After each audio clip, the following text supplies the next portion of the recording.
So today we're going to talk about hypersexuality and CPTSD. And if that made you feel a little bit uncomfortable, it's natural because no one wants to talk about sex because somehow it's taboo, but this somehow how we all got here. And no, I'm not talking about hypersexuality as it relates to the tabloids of we saw our favorite celebrities hooking up on a beach somewhere, drinking lattes and kissing. But we're not talking about that. We're talking about complex post-traumatic stress disorder and hypersexuality as a way to cope with your trauma. Now, if you felt a little wave of uncomfortability and you had a little nervous laughter and you're like, oh, that's kind of me, don't worry about it. No one wants to talk about sex because somehow sex is weird, but we have 8 billion people on the planet. So people are doing ding-a-ding-a-ling things in order to have babies.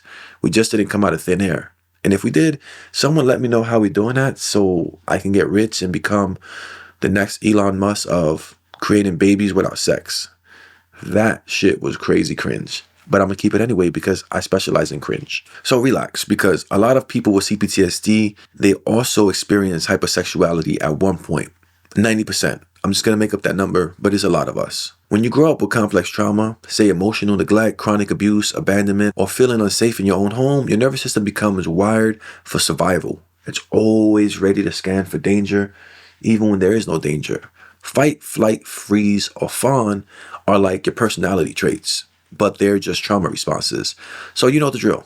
It's just a common thing that happens in trauma survivors. But here's another lesser known adaptation, and that's using sex as a way to cope, to regulate your emotions and feel a sense of control. So hypersexuality is not about being dirty, bad, or out of control. It's not about being some kind of movie character where you have this high sex drive and you come in and you're this world-class stock trader and have all this money and all these women or men being thrown at you. I'm not judging.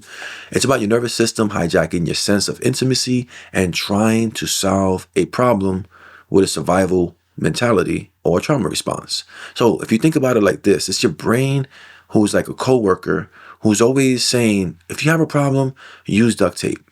Anxiety, duct tape. Trauma, double duct tape. Except in this case, the duct tape is sex. So you have a problem, use sex. That's basically how it breaks down and equate to basically what I'm saying. Basically. So now let's get a little nerdy because the science behind it is absolutely fascinating. And honestly, it's kind of tragic because trauma is pretty tragic. So trauma affects the brain's rewired and threat system, and particularly your amygdala, your hippocampus, and your prefrontal cortex, which they all happen to be in your brain, hence why I did that. So the amygdala is always scanning for danger. The hippocampus is always trying to figure out how to best put these memories in a safe spot. But when you have trauma, it's really hard for your hippocampus to do that.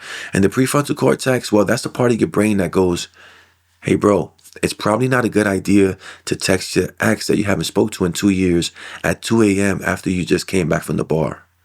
Don't do it, bro. So sex becomes the quick, accessible way to feel something other than panic, emptiness, or shame. Now, let's add brain chemistry to it. When you engage in sexual behavior, your brain releases dopamine, oxytocin, endorphins. I don't know why I'm doing that. It's a feel-good chemicals or feel-good chemicals. So if you had years of trauma, your baseline levels of those chemicals are probably pretty low and even deficient. So sex feels like a hyper way to get up to the top from being in the basement. The problem is elevators don't stop at emotional healing. They stop at temporary relief. And then, boom, you crash right back down to the basement. And the shitty part is that the crash can feel even worse than that super hyper drive to the top. So people with CPTSD often report feelings of shame, disgust, or self-loathing afterward. It's like emotional hangover that meets, why did I do that? That meets, let me evaporate into thin air. And the shame cycle just goes over and over and over again and fuels more compulsive behavior. It's like being stuck on a merry-go-round that nobody asked to ride and the operator decided to take a lunch break. And you're like, you son of a bitch, I need to get off because I'm dizzy, I'm about to throw up. And he's like, well, I'm on lunch break. See you in 30 minutes. And so this is where the witty but smart part comes in. We need to normalize talking about it because silence is where the shame lives. And the shame, my friend, is like mold. It thrives in these dark and smelly, awful places. And it's pretty bad for you. So what do we do about it? First, we stop framing hypersexuality as this moral failing. It's a trauma response.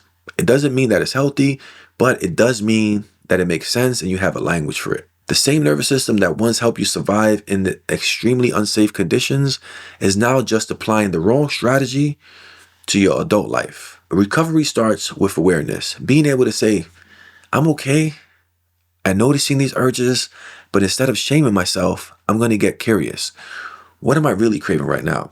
Connection, comfort, safety, control, or sex?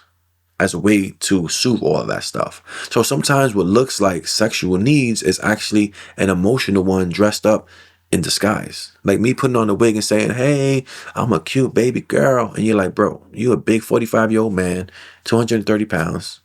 You're not a girl. Unless I identify as that, then that's a whole different topic. I'm not judging, just making fun of myself. So everyone fucking chill out. So what helps, Joe? Therapy, bro. Especially trauma-informed therapy. That's where you start getting the help. Somatic experiencing is a form of therapy. EMDR is a form of therapy. Parts work can help untangle that deeper wound driving hypersexuality. Because here's the thing, you can't shame your way out of trauma response. It just needs to be addressed. You can only heal your way through it.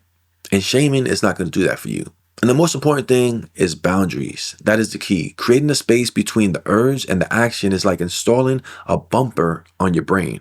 A speed bump, not a bumper. Speed bump, bumper, two different things. But it doesn't mean that you'll never go down that road. But it means that when you get there, you slow down enough to ask yourself, what am I actually needing to do? And what is this feeling?